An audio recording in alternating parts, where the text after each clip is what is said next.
हमें किसके आश्रित होना चाहिए मेरी माँ? बोलो मेरी माँ। अच्छा ये बताओ, आप लोग घर से आए हो, किसके आश्रित होकर आए हो? भगवान के आश्रित होकर आए हो। गंगा मैया के आश्रित हम लोग यहाँ पर हैं, किसी और के आश्रय की जरूरत नहीं। आप भी यदि जीवन में भगवान के आश्रित रहेंगे तो आप सबसे सुखी रहेंगे। आप दुखी इसलिए होते हैं, आप परेशान इसलिए होते हैं क्योंकि आप भगवान का आश्रय छोड़ देते हैं और हर क्षण। अच्छा ये बताओ, जीवन में मुसीबत संकट आता है कि नहीं? परेशानियां तो आती है ना। कुछ लोग आपके पड़ोसी समाज जानते हो क्या ताने मारता है? एक मैया का बेटा भगवान के घर चला गया तो लोगों ने ताने मारे, लोगों ने कहा रे तुम तो बहुत बड़े भक्त थी, तो बताओ तुम भक्त थी तो तुम्हारा बेटा भगवान के घर क्यों चला गया? तुम तो भगवान की बड़ी पूजा करती थी। अच्छा देखो, यदि भक्तों के घर कोई दुख आ जाए ना तो दुनिया ये बात जरूर कहता है कि तुम तो बहुत बड़े भक्त थे, तुम्हारे ऊपर ये संकट क्यों आ गया? तुमने तो भगवान की बहुत पूजा की, तुमने तो बहुत व्रत जप तप किए, सदा अच्छे मार्ग पर चले, फिर तुम्हारे घर में ये संकट क्यों? ऐसा क्यों? भले आपको कहे कि तुम पर ये संकट क्यों, लेकिन मैं आपको बताऊं कि जमाना ये बात समझ नहीं सकता। जो भगवान के आश्रित होता है, देखो आश्रित होने का प्रमाण क्या है। आप लोगों ने नरसी जी का नाम तो सुना होगा, नरसी मेहता, जिनकी बेटी के यहां मायरा भरने स्वयं भगवान आए थे। नानी बाई का मायरा बड़ा प्रसिद्ध है समाज में, भगवान मायरा भरने आए। जब नरसी जी का बेटा जवानी में भगवान के घर चला गया, मृत्यु हो गई पुत्र की, तो लोगों ने कहा नरसी आप रो नहीं रहे हो, आपका बेटा चला गया भगवान के घर। नरसी जी बोले ये बताओ कि मेरा बेटा आया कहां से था? कहां से आया था? आपका बेटा कहां से आया है? नरसी जी ने कहा आप लोग बताओ कि मेरा बेटा आया कहां से था? सब लोगों ने कहा भगवान के यहां से। गया कहां? भगवान के यहां। तो जहां से आया था वहां चला गया, तो मैं रो करके क्या कर लूंगा? देखो, जो भगवान के आश्रित है वो इस तरह की बातें करता है, और जो भगवान के आश्रित नहीं है, लोग तो ये कहते हैं कि तुम्हारे घर में ऐसा क्यों हो गया। लोग समझते ये संसार जो मिला है ना, वो बिछड़ने के लिए ही मिला है। इसलिए जीवन में जब खुशियां आए, जीवन में जब दुख आए, तो सुख और दुख को एक सा करना चाहिए। कर रहे हैं आप, इसका मतलब ये नहीं कि तुम्हारे घर कोई मरेगा नहीं। मृत्यु तो प्रकृति का नियम है, आया है सो जाएगा, राजा रंक फकीर। कौन नहीं गया ये बताओ? एक सिंहासन में तो एक बंधा जंजीर। तो प्रकृति का नियम है मृत्यु। फिर के लड्डू बना करके दिए जाते हैं, खाए जाते हैं, खिलाए जाते हैं। आज के दिन स्नान और दान की बड़ी महिमा है। कुछ ना हो आपके पास तो तिल होगी, तिल एक दाना, वो भी दान करने का बड़ा महत्व है। तिल आखिरी ऑप्शन है। मृत्यु हो गई, लोगों ने कहा तुम इतने बड़े भक्त थे पर तुम्हारा बेटा क्यों चला गया? बोले बेटा तो जाना ही था, हम भी तो जाएंगे। इस संसार में कोई अमर ना होगा, फिर जब अमर नहीं होगा तो भक्ति क्यों करना है? तो आओ हम बात करते हैं भक्ति क्यों करना चाहिए। प्रयागराज के शिष्य हैं दो। एक शिष्य था, वो वैश्या के घर जाकर के और वहां मुजरा देखा करता था। एक गलत गंदी स्त्री के पास जाता, उसका नाच गाना देखता। तो जो दूसरा चेला था वो बढ़िया रोज सत्संग करता, कथाएं सुनता, कीर्तन करता। एक चेला मंदिर जाता, पूजा करता, सत्संग करता। तुम्हारे बीते हुए कल को और आने वाले कल को भी समझते हैं। कैसे गुरुजी? तब गुरुजी ने कहा कि बेटा उसे जो सोने की थैली मिली बन ना सका, पर थोड़ा सा सोना मिल गया। उसे मिलना था खजाने बड़े बड़े, लेकिन पाप किया इस जन्म में तो उसके बहुत सारे पुण्य नष्ट हो गए और जरा से पुण्य रह गए। राजा और जो तुम हो ना, आज तुम्हारी जीवन लीला समाप्त हो करो कि संकट तो बहुत बड़ा आने वाला था, पर जो तुमने कुंभ स्नान कर लिया, जो तुमने पुण्य कर लिए, उस पुण्य से तुम्हारे संकट जरा सा होकर के गुजर गए, छू करके निकल गए। तो द्रौपदी ने साड़ी फाड़ी और कन्हैया की कलाई पर लपेट दिया। कन्हैया ने कहा, बहन तुमने अपनी महंगी साड़ी मेरी कलाई के बहते खून को रोकने के लिए बांधी है। यदि तुम्हारे जीवन में हानि लाभ जीवन मरण यश अपयश विधि हाथ, 6 चीजें भगवान के हाथ में है। हानि, बोलो हानि, बोलो हानि, लाभ, जीवन।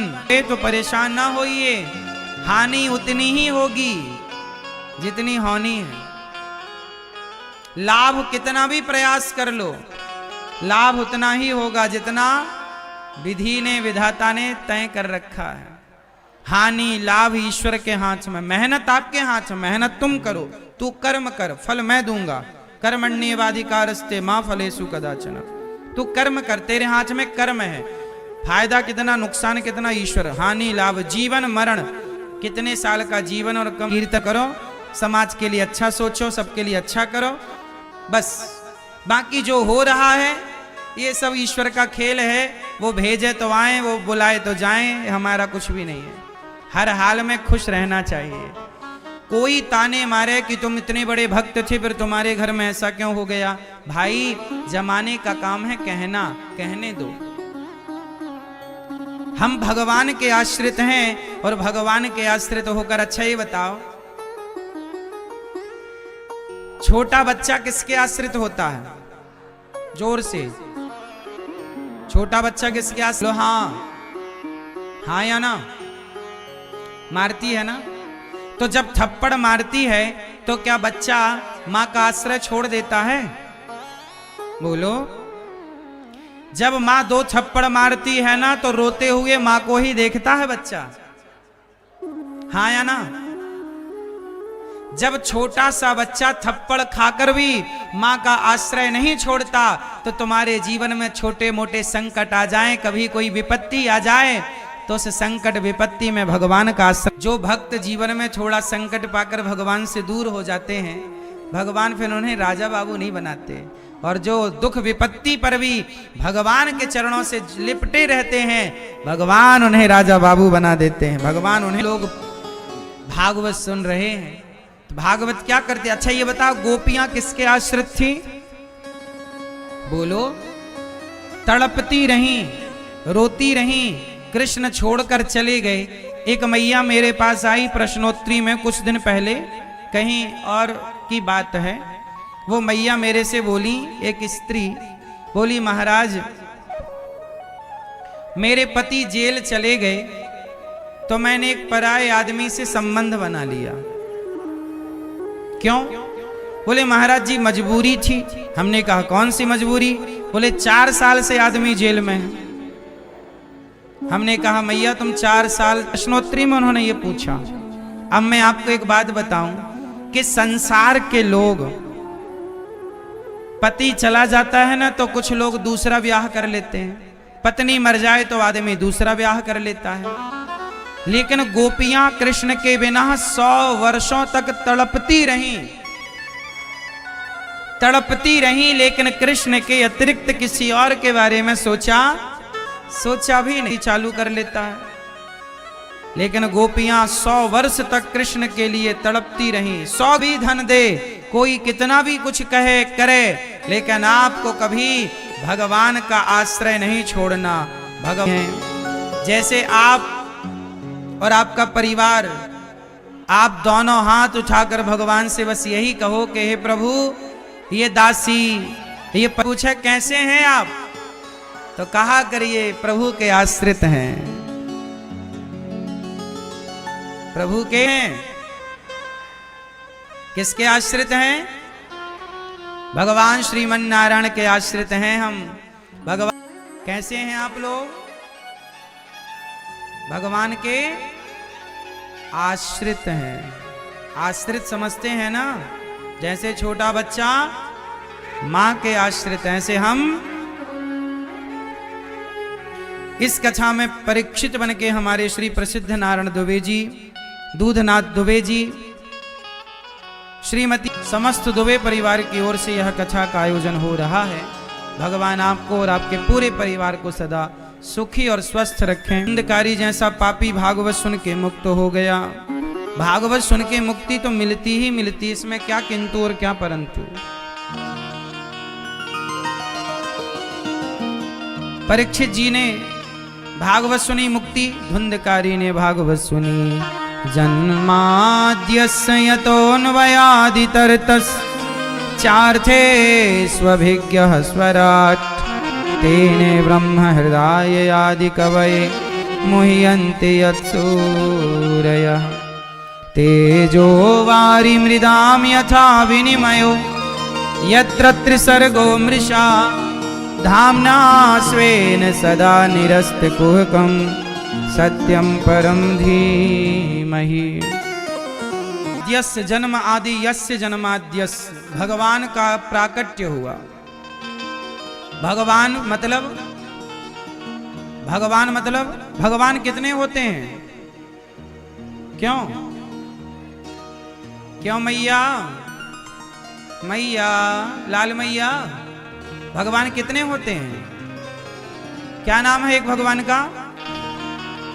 क्या नाम है? हाँ, क्या नाम? भगवान श्रीमन नारायण, उन्हीं को नारायण कहते, उन्हीं को लक्ष्मी नाम है राम।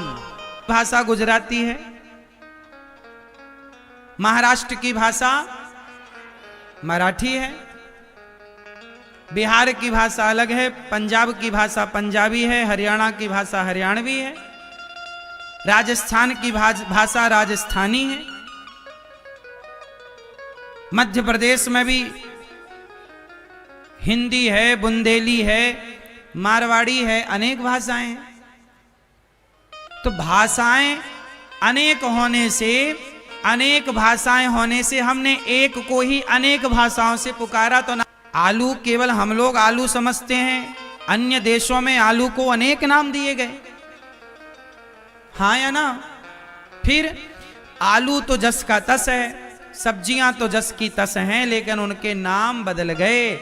उसी तरह भगवान एक ही हैं, अनेक भक्तों ने अनेक भाषाओं से अपने अपने ढंग से उन्हें पुकारा।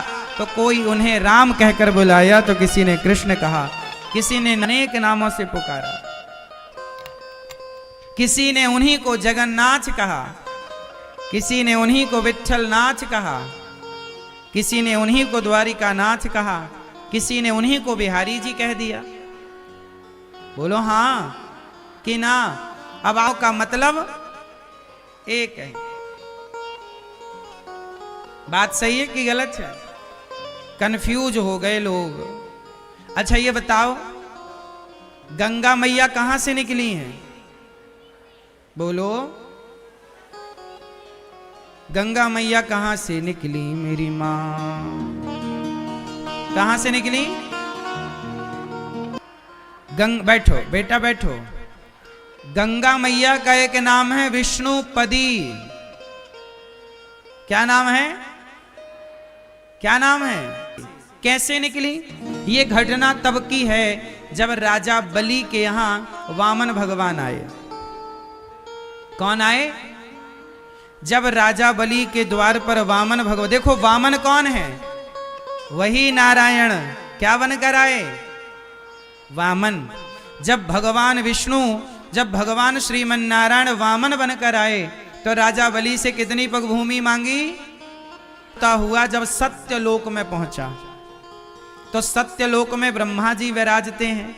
तो ब्रह्मा जी ने देखा कि भगवान का चरण मेरे द्वार से गुजर रहा, मतलब भगवान वामन जी के चरण धुलकर ब्रह्मा जी ने कहां भर लिए? अपने कमंडल में। और वामन भगवान ने जब 3 पग भूमि ले ली, राजा बलि के मस्तक पर तीसरा पग रखा, वो लीला हो गई पूरी।